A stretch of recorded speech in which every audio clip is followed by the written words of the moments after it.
Today is the day ng aming paghahakot. Good morning pala sa inyo. So first batch ako, ayan. Kaya ako naging first batch kasi yung landlady namin nag-message kaninang umaga. Yung tagalinis daw nila, naiwala yung susi. So ending, hindi nalinis yung loob, hindi nalagyan ng plywood yung butas sa aircon. Hindi na ayos yung ilalim ng lababo. Supposedly kasama ko na yung mga baby sana ngayon, kaso since marami pang gagawin sa loob, so inagahan ko na lang, nagdala ko ng mga gamit, and then dala ko yung susi na ng bahay kasi yung nandun niya sa tagalinis na iwala niya. So pag baba ko doon, bababa ko tong mga gamit, gagawa sila, then mamayang hapon na yung mga babies. Hopefully magawa lahat na kailangan gawin sa loob. Dahil pag nandun na yung mga babies, naku, kagulo, ang hirap. Alis na ako.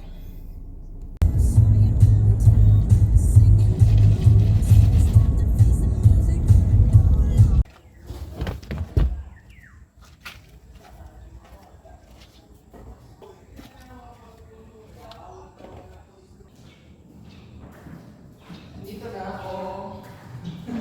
So yan, nakakot na ako ng mga nadala ko.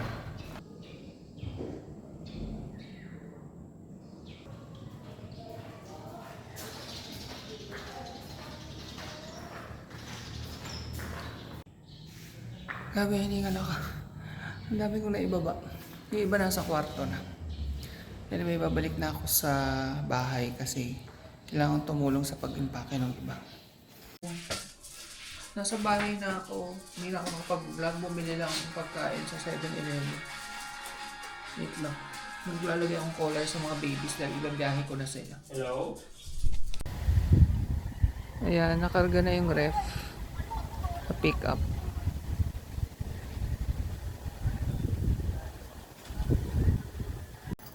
Grabe, nakalungkulungan yung ulo.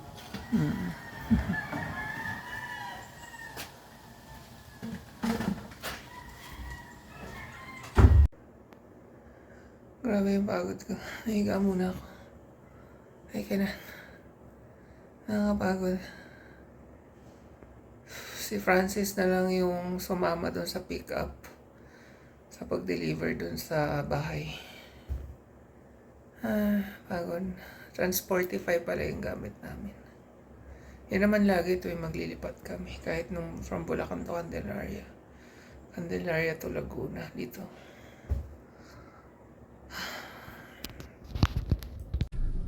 Ay, nakakapagod.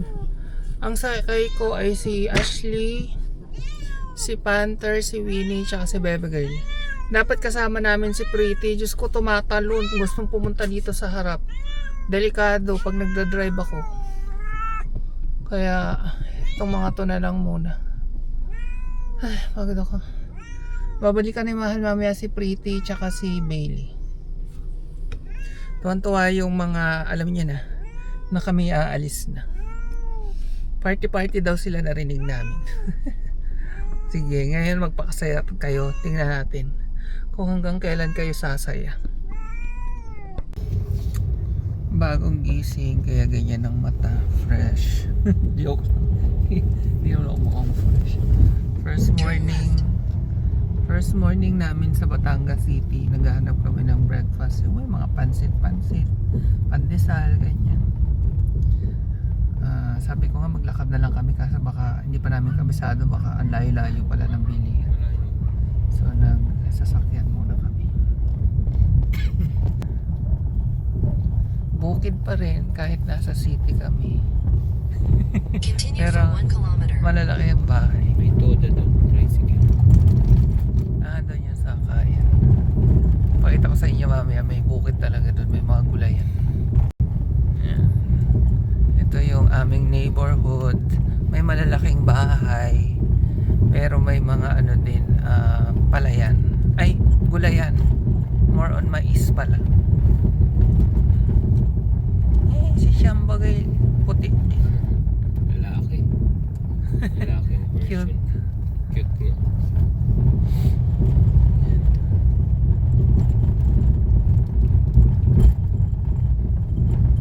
Ayan. then ito na yung gulayan na sinasabi ko sa inyo. Ang lawak-lawak. Tapos pag nag-harvest sila, binibenta para may kubo-kubo dun. Ayan, gulayan yan. No, 'di ba kahit Batangas City mix, may malalaking bahay pero meron pa rin taniman. Wait lang, di nyo masyadong makita. Ayan. May malaki nga lang bahay doon. Siguro sa may-ari or hindi ko sure. Kamuting kahoy. Tapos banda doon may maisan eh.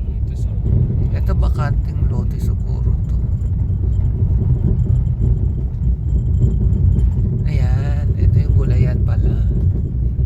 Parang iba yung tanim na yan. Hindi ko alam kung ano. Parang munggo. Ah, munggo. Baka daw munggo. Pero may mais banda doon. Ay, na-harvest na. Nung last na punta namin, Ayaw. mais pa yung nandyan. Baka may tinda pa. Wala pa, maaga pa. Dito yung nagtitinda, sabi ko. Ayan.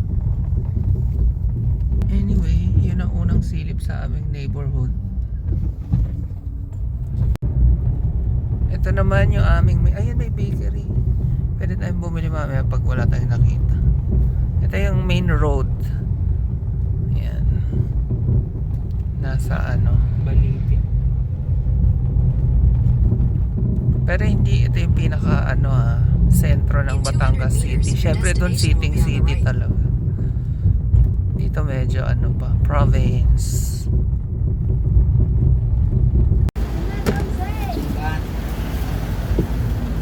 Amen ako na eh. Yan, dyan ako bumili 40 pesos ang bilo-bilo sa kay ate. Sikat yung pansit niya bawat dating. May pansit pa, kaso may karne. Kaya hindi ako bumili. Bilo-bilo.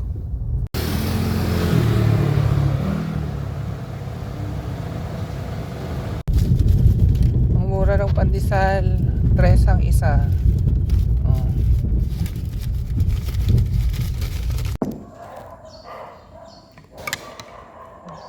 Masarap sana, ang tamis lang. Tapos na kami mag-breakfast and nakaligo na rin ako. First ligo ko sa Batangas City.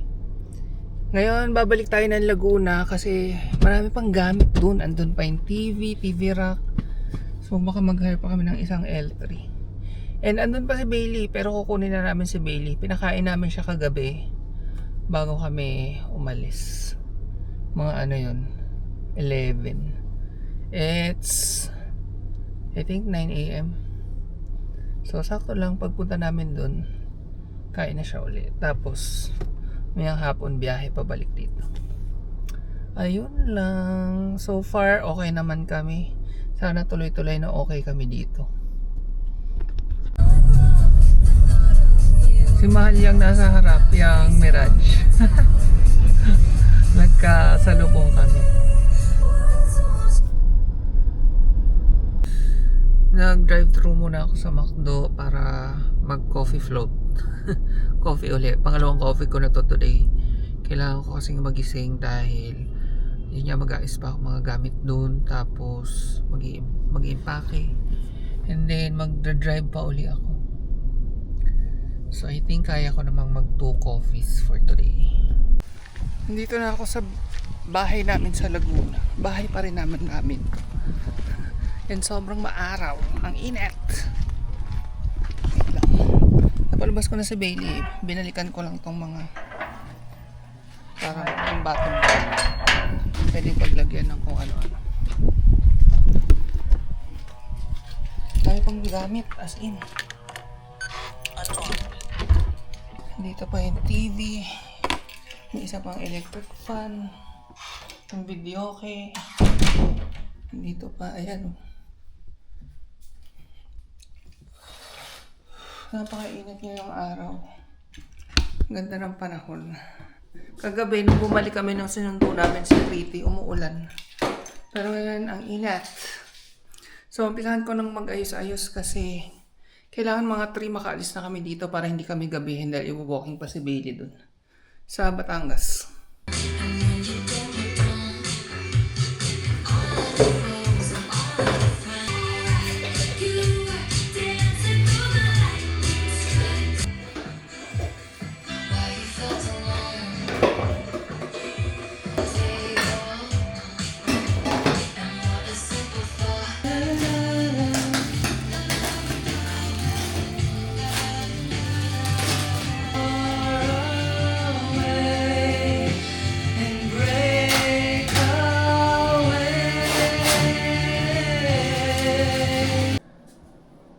Pagod na ako. Dami ko nagawa. Na prepare ko yung mga side table sa taas. Tapos yung mga kailangang sa kitchen, kung ano-ano. Yan. And then yung TV, nabalot ko na.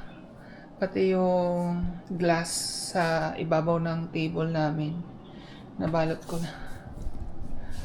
Pagod na ako. Hinintay ko si Mahal, may dala siyang lunch. Baka after kumain ay magka-energy ako. May dala siyang biryani dun sa favorite namin dito sa San Pablo, yung swad.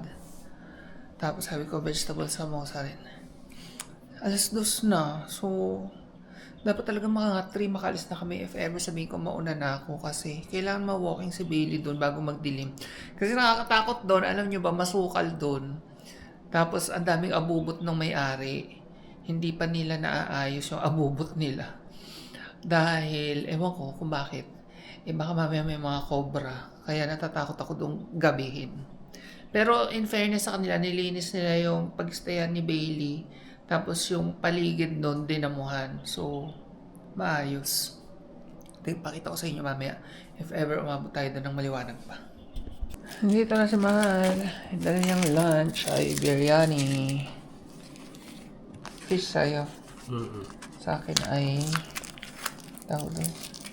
Ano ba ito? Matandaan? Ano nga ba yung sa akin? Chickpeas. Chickpeas. Wala sarili. Gutom na kasi 2:00 na. Pecha na. Wala na ako sa sarili. Ba't wala? Wala. Ito daming rice. Nag-extra rice ka? Oo. Okay. Pwede natin iuwi. 2 extra rice? Isa lang? Fish yun.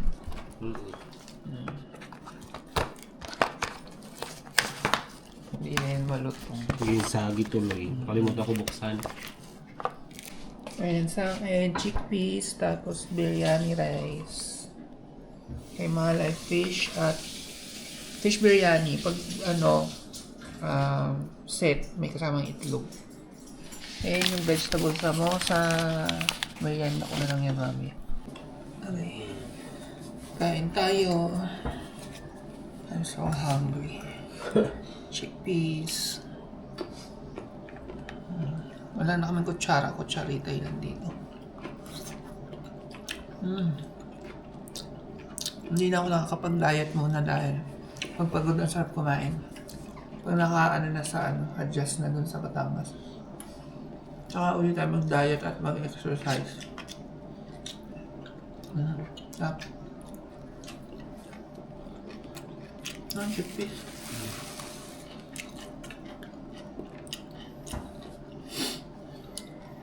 Kain.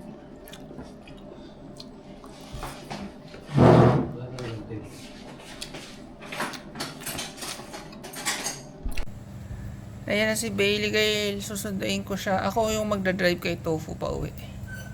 Bailey Gail. Bahay na ako. Kanina pa actually. Napakain at na-walking ko na itong mga to. At si Bailey nandun na sa bahay niya. Bukas nyo na lang. Bukas ko na lang kayo i-tour dun. Yan ang estado ng aming mga gamit ngayon. At may konti pang natitira dun. Babalikan ko sa Sabado. Nag-aayos na ako dito sa master's bedroom. Tapos, i-assemble ni Mahal at ni Francis yung kama mamaya. Yung frame. So far, ito na yung naging ayos. Kagabi, nilatag lang namin yung kama. Nandyan. Tapos, nasa ilalim yung carpet. Pero dito talaga yung magiging kama. Ayan na yung side table. So, i-assemble nila. Let's see. Yan yung before. Dito yung magiging home office namin.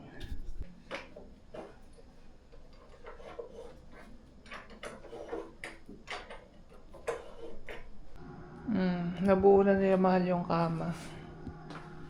Yan. Sitting pretty yung mga yan. So, yan na yung magiging setup. Tapos doon yung home office. Yun, ayusin pa yun. Finally, nakahiga din. So, tomorrow may work na ako. Tapos si Mahal ihatid ko sa Turbina after lunch kasi may work din siya sa Bicol. By the way, itong bahay na to ay temporary lang namin ha. Kasi baka ang dami na namang negative reaction. Sabihin, ba't dyan kayo tumira? Ganyan. Pagka nakabawi na kami, balak uli namin magpatayo ng bahay. Pero, lesson learned na marami kaming i-check by that time. So, for now, dito muna tayo sa... actually, ang laki-laki nitong bahay na to. Alam nyo ba yung basement may 4 bedrooms? Tapos dito sa ground floor may 3 bedrooms. So, 7 bedrooms to. Diyos ko, mansion Pero hindi namin ni-rent yung sa basement. Itong 3 bedrooms lang sa ground floor ang aming ni-rent. So yun, mag-good night na ako. Yan na yung storya ng ating paglipat. Although may natira pa daw konti dun. Babalikan ko pa probably sa weekend. Tapos si Francis ay ihahatid ko sa Thursday sa terminal. And then si Mama naman daw yung pupunta dito. Maglilinis-linis din kami ni Mama sa bakura naman. Ganyan. Magtatanim-tanim. Good night. Good night kayo kay baby girl. Sila yung mga napagod eh. Pagod na pagod sa paglilipat ba yan, baby girl? Ikaw, pretty. Pagod na pagod ba yan? Ayan si Winnie. Si Panther. Sila Yurik nasa loob din. Pero nandun sila sa sala. Kasama si Angelo tsaka si Rain.